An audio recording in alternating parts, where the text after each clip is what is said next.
Olá, amigos do canal Redemptoris Mater. Sejam muito bem-vindos. Se é a sua primeira vez aqui, recebam a nossa acolhida. Convidamos a se inscreverem no canal, clicar o seu joinha e conhecerem as nossas playlists, pois todas as postagens são feitas pensando em vocês com muito cuidado. Hoje, queremos entrar um pouco no contexto da conhecida parábola de Jesus sobre o fariseu e o publicano que vão ao templo orar. Ela está em Lucas, capítulo 18, versículos 9 a 14. Também Mateus, no capítulo 19, e Marcos, no capítulo 10, relatam a mesma parábola. Só esse fato já reflete a importância que os apóstolos deram ao ensinamento que Jesus ali transmitiu. Ouçamos. Naquele tempo, Jesus contou esta parábola para alguns que confiavam na sua própria justiça e desprezavam os outros. 2 homens subiram ao templo para rezar. Um era fariseu, o outro cobrador de impostos. O fariseu, de pé, rezava assim em seu íntimo: Ó Deus, eu te agradeço, porque não sou como os outros homens, ladrões, desonestos, adúlteros, nem como este cobrador de impostos. Eu jejuo 2 vezes por semana e dou o dízimo de toda a minha renda. O cobrador de impostos, porém, ficou à distância e nem se atrevia a levantar os olhos para o céu, mas batia no peito, dizendo: Meu Deus, tem piedade de mim, que sou pecador. Eu vos digo, este último voltou para casa justificado, o outro não. Pois quem se eleva será humilhado, e quem se humilha será elevado.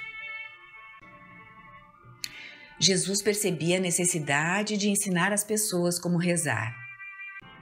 Porque rezar é relacionar-se com Deus. E o que Deus quer é um relacionamento íntimo com seus filhos. Jesus já fizera isso de modo excelente no Pai Nosso, em que o foco é Deus e aqueles que nos são próximos. Agora, serve-se desta história.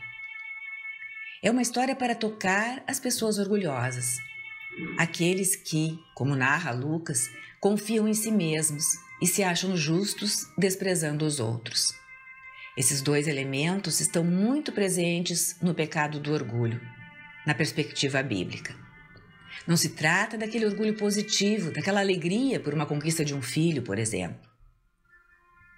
Os orgulhosos que a Escritura repreende são os que se auto-justificam, confiam em si mesmos e em ninguém mais, e se exaltam. São arrogantes em relação às outras pessoas. Jesus está abordando particularmente o orgulho espiritual, em que o orgulhoso se acha justo e acha que os outros são maus. A parábola que o Senhor conta, então, tem 2 personagens, o fariseu e o coletor de impostos, ou publicano. Para nós, no mundo moderno, a palavra fariseu tem uma carga negativa, daqueles hipócritas a que às vezes Jesus se referiu, chamando-os de sepulcros caiados, que falavam uma coisa, mas agiam de outra forma, como relata Mateus no capítulo 23. É bom esclarecer que para os ouvintes de Jesus, os fariseus eram os consagrados, separados para Deus, a seita judaica mais respeitada no 1º século pelos judeus comuns. Os fariseus eram tidos por santos, justos, pessoas que lutavam para serem fiéis à lei de Moisés. O historiador Joséfo, no seu livro Antiguidades, número 18, descreveu os fariseus como um partido extremamente influente. Todas as orações e ritos sagrados do serviço de Deus eram realizados conforme as suas exposições. As pessoas procuravam praticar os ideais elevados dos fariseus, tanto na sua maneira de viver como no seu discurso. Na parábola, contudo, Jesus estabelece um contraste entre o fariseu e o coletor de impostos. Coletores de impostos não eram bem vistos no contexto judaico da época. Eram desprezados pelas pessoas comuns, considerados pecadores públicos, porque violavam flagrantemente a Torá. Assim, Jesus pôs seus ouvintes a pensar naquele homem que eles tinham por fiel, justo e respeitado, e no pecador, que compactuava com o Império Romano, quebrando os mandamentos, confraternizando com os pagãos, etc. Todo esse contexto mostrará a força desta parábola de Jesus, porque mais uma vez ele age de modo inesperado. Jesus narra que 2 homens foram rezar no templo, um fariseu e um coletor de impostos. Imediatamente a Assembleia deve ter pensado que o fariseu seria o bom personagem e o publicano o mau personagem da história. O primeiro, seguidor da lei, o segundo, um violador público da lei. Mas não foi assim. Jesus prosseguiu, contando como os 2 homens agiram. Enquanto o fariseu, de pé, rezava, se autoelogiando, agradecendo a Deus por não ser como os outros e julgando os outros, lembrando a Deus que jejuava e que dava o dízimo de toda a sua renda, o cobrador de impostos ficou à distância, na sua simplicidade e humildade, e batendo no peito, reconhecendo a sua culpa e pedindo a piedade do Senhor. Quase que podemos ouvir em nossos ouvidos a repugnância e a arrogância na voz do fariseu, exaltando-se por jejuar 2 vezes por semana, pagar o dízimo de seus lucros e todos os produtos de sua terra. E podemos perceber também a humildade do publicano, que sequer ousa levantar os olhos para o céu. Fica lá no fundo do templo e faz o seu mea-culpa, batendo no peito. Este era um gesto judaico pelo qual alguém reconhecia ser um pecador. A conclusão de Jesus acaba com toda a expectativa da sua audiência, pois ele diz: este último voltou para casa justificado e não o outro. Como assim? Eles devem ter pensado. Logo a seguir, Jesus coloca a chave da sua parábola. Todo o que se exalta será humilhado, e o que se humilha será exaltado.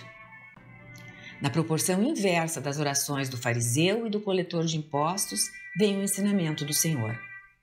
Quando não há arrependimento, quando há autossuficiência e julgamento de todos os outros, como era o foco do fariseu, referindo ladrões, desonestos, adúlteros, e por fim referiu até aquele que estava rezando lá atrás no templo e que era um cobrador de impostos, quando se age assim, não se está agradando a Deus.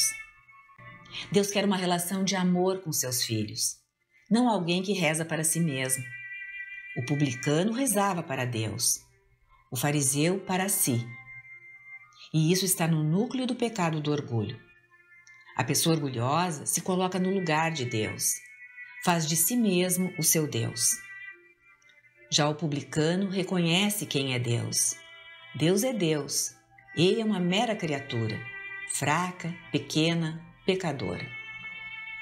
Para entender o que Jesus quis dizer quando mencionou que o publicano voltou para casa justificado, precisamos compreender que, na época, as pessoas iam para o templo rezar e oferecer sacrifícios para expiar os seus pecados, e assim se tornarem justos diante de Deus, voltarem a viver em comunhão com Ele.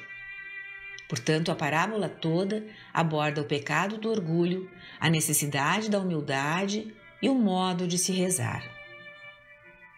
Uma boa ideia, para nós que acabamos de escutá-la, é olharmos para o nosso interior e nos perguntarmos qual tem sido o nosso foco na oração pessoal ou na missa. Vivemos o arrependimento e depois a alegria de receber o Senhor na comunhão, lembrando tudo o que Ele fez por nós? Ou cuidamos o que os outros estão vestindo, como estão se comportando, o que andaram fazendo? Agimos mais como fariseu ou como publicano?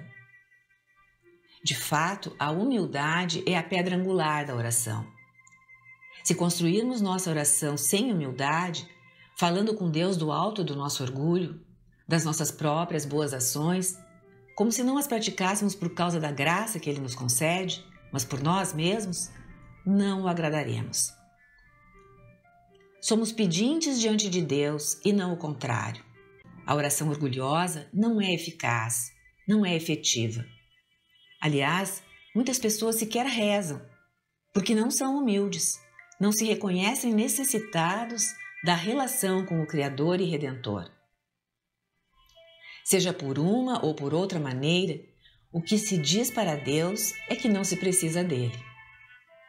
Ao contrário, rezando humildemente, é como se disséssemos para Deus: Tu és Deus e eu não sou. Não consigo tomar conta de mim mesmo em tudo. Sou uma criatura que precisa da tua assistência, do teu socorro. Reconheço isso. Nem sei rezar como deveria. Essa disposição do coração geralmente já capacita para receber o dom da oração. Aliás, quando na liturgia da missa rezamos o ato penitencial e batemos 3 vezes no peito, reconhecendo nossa culpa, deveríamos estar nos colocando no lugar daquele publicano da parábola de Jesus. Nós fazemos isso no começo da missa, no ato penitencial, e com isso a Igreja nos está recordando que viemos ao novo templo, ao santuário de Deus, para participar de sua grande obra, de sua grande doação a nós. Reconhecemos no ato penitencial a ação redentora de Deus e nos arrependemos, e assim seremos perdoados, reconciliados com Deus. O Senhor esteja convosco, Ele está no meio de nós. Peço para você, a sua vida, sua família, dando muitas alegrias vindas do céu, que se manifestem também na sua vida, na vida terrena. Em nome do Pai, do Filho e do Espírito Santo. Amém. Obrigada por ter acompanhado esta postagem. Se você gostou, clique seu like, inscreva-se no canal e acione o sininho para ser notificado de outras publicações.